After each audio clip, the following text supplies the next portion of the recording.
El legado de Asturias, la unión de dos ramas reales. En el eco de la historia, el nombre de Princesa de Asturias resonó con un significado profundo para Catalina, una joven de 16 años.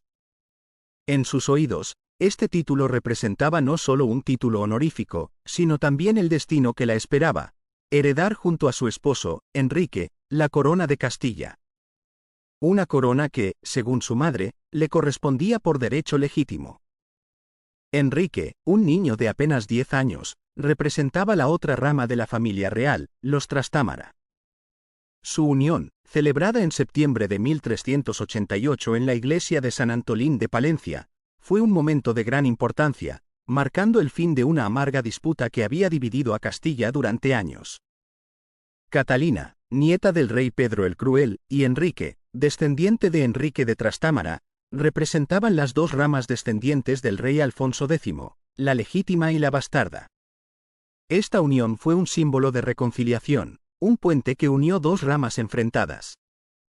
Catalina encarnaba el pasado, mientras que Enrique representaba el futuro. Juntos, estaban destinados a convertirse en los abuelos de Isabel la Católica, una de las figuras más importantes de la historia española.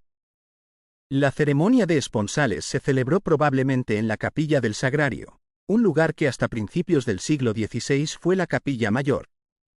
Desde entonces, ha sido conocida como Puerta de los Príncipes o Puerta de los Novios, un testimonio de la unión que allí tuvo lugar. El camino hacia la paz había sido largo y tortuoso. Después del asesinato del rey Pedro I por su hermanastro Enrique, los seguidores de Pedro continuaron luchando por la legitimidad de sus hijas. Sin embargo, las fuerzas de Enrique prevalecieron y la mayoría de las ciudades reconocieron su autoridad, aunque algunas fortalezas del sur, como Carmona, resistieron valientemente. Fue la palabra dada por el condestable de Castilla, en nombre del rey Enrique, lo que finalmente convenció a Martín López de Córdoba de entregar Carmona. Sin embargo, Martín López fue asesinado poco después, a pesar de las promesas de seguridad. El tiempo no había calmado las tensiones. Para los seguidores de Pedro, los Trastámaras seguían siendo unos usurpadores. La situación se complicó aún más cuando el rey Juan I de Castilla, hijo de Enrique de Trastámara, intentó reclamar el trono de Portugal a través de su matrimonio con la hija del rey portugués. Sin embargo, fue derrotado en la batalla de Aljubarrota, un desastre que debilitó aún más a la monarquía castellana.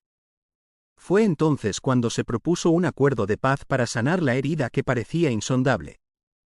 En 1388, se firmó el Tratado de Bayona, poniendo fin a las reivindicaciones de los sucesores de Pedro y los duques de Lancaster renunciaron a sus derechos sobre Castilla a cambio de que su hija Catalina se casara con Enrique, hijo de Juan y así, las dos ramas descendientes de Alfonso X se unieron finalmente, fusionando sus pretensiones al trono. Catalina y Enrique se convirtieron en los primeros príncipes de Asturias, un nuevo título creado específicamente para los herederos al trono de Castilla. El Principado de Asturias se convirtió en un símbolo de paz y unidad, conectando a los herederos de Pedro I y Enrique de Trastámara. Por primera vez en Castilla se instituyó un principado, y ambos herederos, Catalina y Enrique, lo recibieron. Este título no solo representaba su derecho al trono, sino también su compromiso de gobernar juntos. La elección de Asturias como sede del principado no fue casual. Era una región con un profundo significado histórico, el lugar de origen de la monarquía española. Al establecer el Principado de Asturias, la corona reconocía el pasado y establecía un vínculo con Pelayo, el fundador del reino asturiano, y con la larga lucha contra los musulmanes. El peso de la historia: matrimonio real, dinastía y tragedia en la Castilla medieval. En el corazón de la turbulenta Castilla medieval, donde las luchas dinásticas amenazaban con desgarrar el reino, surgió una figura extraordinaria: Catalina de Lancaster, una princesa inglesa casada con Enrique III, el heredero del trono castellano. Su vida, entrelazada con el destino de dos ramas rivales, se convirtió en un testimonio del poder de la sangre real, los caprichos del destino y el papel crucial de las mujeres en una época de profundo cambio. Desde su tierna infancia, Catalina había sido consciente de su destino excepcional. Su madre, Constanza de Castilla, nunca había cesado de insistir en que el trono castellano le pertenecía por derecho. Arrebatado por el traidor bastardo, Pedro y Catalina se convirtió en el peón de su ambición materna, comprometida con Enrique a pesar de su tierna edad. La joven princesa llegó a Castilla con una determinación inquebrantable. Aunque su matrimonio con Enrique parecía una alianza pragmática, Catalina no tardó en demostrar su aguda inteligencia y su profunda lealtad a su nueva patria. En una época en la que las mujeres a menudo eran relegadas al papel de esposas y madres, Catalina reclamó un papel activo en los asuntos de su reino. Su matrimonio proporcionó estabilidad a la corte, pero la sombra de la guerra civil se cernía sobre Castilla. A la muerte del rey Juan I, el trono quedó en manos de un joven e inexperto Enrique III, rodeado de un consejo de regencia ineficaz. La agitación política se extendió como un reguero de pólvora, marcando el comienzo de una era de violencia y caos. En medio de esta tormenta, Catalina se erigió como un faro de esperanza. Alejada de la turbulencia de la corte, dedicó su tiempo a obras piadosas, fundando monasterios y conventos que proporcionaban consuelo y apoyo a los necesitados. En el monasterio de Santa María la Real de Nieva, un lugar de peregrinaje que ella misma había fundado, Catalina encontró refugio del tumulto exterior. Pero el destino tenía otros planes. El frágil equilibrio del reino se rompió cuando el rey Enrique sucumbió a una caída de caballo. Castilla se sumió en el caos, con pretendientes rivales reclamando el trono y el país al borde del colapso. Catalina, ahora reina viuda, se encontró ante un dilema desgarrador. Mientras Enrique III yacía postrado, Catalina había sido una fuerza estabilizadora en la corte. Pero con su muerte, el reino se desmoronaba. Decidida a cumplir su deber, Catalina apoyó a Enrique de Trastámara, el medio hermano del difunto rey, en su intento de reclamar el trono. La guerra civil que siguió fue brutal. Su estela de destrucción afectó a todos los rincones del reino. Ciudades enteras fueron saqueadas, vidas inocentes cegadas y el destino de Castilla pendía de un hilo. A través de todo este derramamiento de sangre, Catalina se mantuvo firme, su fe y su determinación inquebrantables. Finalmente, con la ayuda de Enrique de Trastámara, Catalina vio cumplidos sus sueños. Enrique IV ascendió al trono, poniendo fin a 2 décadas de caos y consolidando el dominio de los Trastámara. Pero su victoria fue agridulce. El camino hacia el trono había sido marcado por la violencia y el dolor, y Castilla quedó profundamente marcada por los estragos de la guerra civil. En su nuevo papel como reina madre, Catalina continuó trabajando incansablemente por su reino. Promovió la paz y la reconciliación, apoyando la reconstrucción de las ciudades devastadas y la restauración del orden. En sus últimos años, encontró consuelo en la religión, convirtiéndose en una monja franciscana y dedicando su vida a la oración y la penitencia. Catalina de Lancaster, la princesa inglesa que se convirtió en reina de Castilla, fue una figura compleja y fascinante. Su matrimonio, destinado a unir 2 ramas rivales, se convirtió en un símbolo de las luchas y triunfos de una época turbulenta. Su papel en la guerra civil y su posterior trabajo por la paz y la reconciliación dejaron una huella indeleble en la historia de Castilla. La lucha por el control, la regencia de Catalina de Trastámara. En medio del caos que siguió a la muerte del rey Enrique, Catalina de Trastámara y su cuñado, Fernando, se erigieron como regentes del reino. Ante la inestabilidad causada por los nobles, Catalina resolvió gobernar conjuntamente con Fernando, dividiendo el reino entre el sur, bajo el mando de él, y el norte, a su cargo. Sin embargo, la armonía duró poco. Fernando ansiaba ampliar sus dominios luchando contra los musulmanes, pero requería vastas sumas de dinero que Catalina se negaba a proporcionarle. El conflicto entre ambos fue escalando, y los cronistas no dudaron en culpar a Catalina por los retrasos en las campañas. Pero Catalina tenía sus razones. Consciente de la importancia de un reinado solvente para su hijo, velaba por el tesoro real con celo. Los fondos eran limitados, y ella temía que Fernando los malversara. Su objetivo era dejar un reino financieramente estable para el futuro rey. Además, Catalina sospechaba que Fernando pretendía monopolizar el poder. Cuando éste intentó asumir el control del tesoro, ella se negó rotundamente. El tesoro estaba bajo su custodia y no permitiría que nadie lo tocara. Las campañas en el sur eran costosas, pero Catalina creía que los fondos debían destinarse a sus fines legítimos, la guerra. No estaba convencida de que Fernando respetara esta disposición. Las acusaciones contra Fernando de malversación de fondos y su intento de debilitar a Catalina no hicieron más que confirmar sus sospechas. Ella no dudó en defender los intereses de su hijo y el reino. Soportar la soledad de la regencia fue difícil para Catalina. Encontró consuelo en Leonor López de Córdoba, una mujer que se había convertido en su asesora y confidente.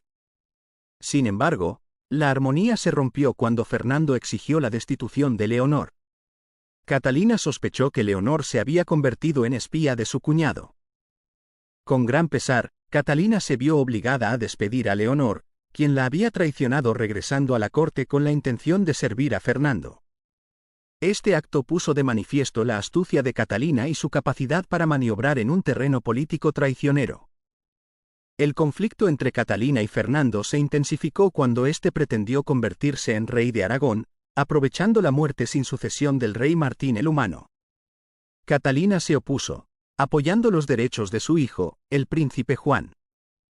Ambos candidatos tenían derechos legítimos al trono, lo que llevó a una lucha prolongada por el poder. Catalina de Lancaster, una reina de convicciones inquebrantables ante las intrigas de la corona. En un reino dividido por ambiciones, Catalina de Lancaster, una extranjera que gobernó Castilla con firmeza, se vio envuelta en una compleja trama de poder y realeza. El destino de Aragón, un reino vecino, colgaba en la balanza, y Catalina se encontró en el ojo de la tormenta. Su hijo, el joven príncipe Juan, renunció a sus derechos sobre el trono aragonés en favor de su tío Fernando de Antequera. Catalina, guiada por una estrategia política astuta, apoyó la candidatura de Fernando, esperando librarse de su injerencia en la regencia de Castilla. Pero su apoyo no fue desinteresado. Fernando era el suegro de su hija María, lo que prometía una alianza potencialmente beneficiosa para la familia Lancaster.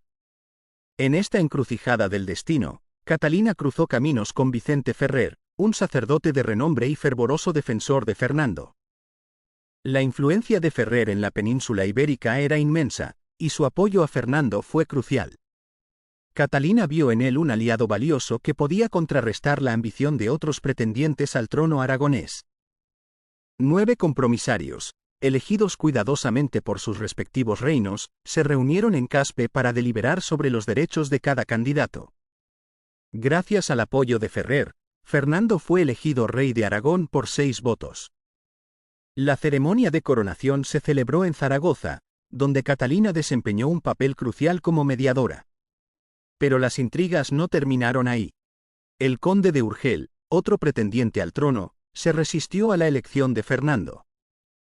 Una vez más, Catalina acudió en ayuda de su cuñado, motivada no solo por las razones políticas, sino también por la creencia de que Fernando era el candidato más apto para gobernar Aragón. En medio de estos conflictos dinásticos, Catalina permaneció fiel a sus convicciones religiosas. Aunque inicialmente apoyó al Papa Luna de Aviñón, sus puntos de vista evolucionaron con el tiempo. Reconociendo la importancia de la unidad en la Iglesia, se unió a Castilla en su apoyo al Papa Benedicto XIII de Roma. La influencia del Papa Luna en la carrera de Fernando hacia el trono aragonés fue decisiva. Sin embargo, cuando el Concilio de Constanza fue convocado para resolver el cisma que dividía a la Iglesia, Fernando rompió su lealtad con Benedicto XIII, mientras que Catalina se mantuvo firme en su apoyo. Esta discrepancia política reflejó la división entre las lealtades personales y las consideraciones políticas. Para Catalina, la fidelidad a los principios era primordial, incluso cuando estos principios entraban en conflicto con los intereses de su familia. La lealtad inquebrantable de Catalina al Papa Luna, a pesar de las presiones políticas, es un testimonio de su fuerza de carácter. Su determinación de defender sus convicciones, incluso cuando las consecuencias eran desfavorables, es un recordatorio del poder de la integridad personal en medio de la turbulencia política. El legado de Catalina: un reino unificado y una reina empoderada. En medio de una coyuntura política turbulenta, Catalina se mantuvo firme en su lealtad al Papa Luna, demostrando una convicción inquebrantable en medio de las presiones externas. Esta fidelidad, nacida de su profunda fe, la llevó a resistir las exigencias de cambiar su obediencia al Papa de Roma, incluso ante el costo de alienar a sus aliados políticos. La profunda conexión entre Catalina y el Papa Luna se evidenció en su abundante correspondencia, revelando un vínculo de afecto y comprensión mutua. A pesar de las distancias y los protocolos formales, su apoyo mutuo trascendió las barreras.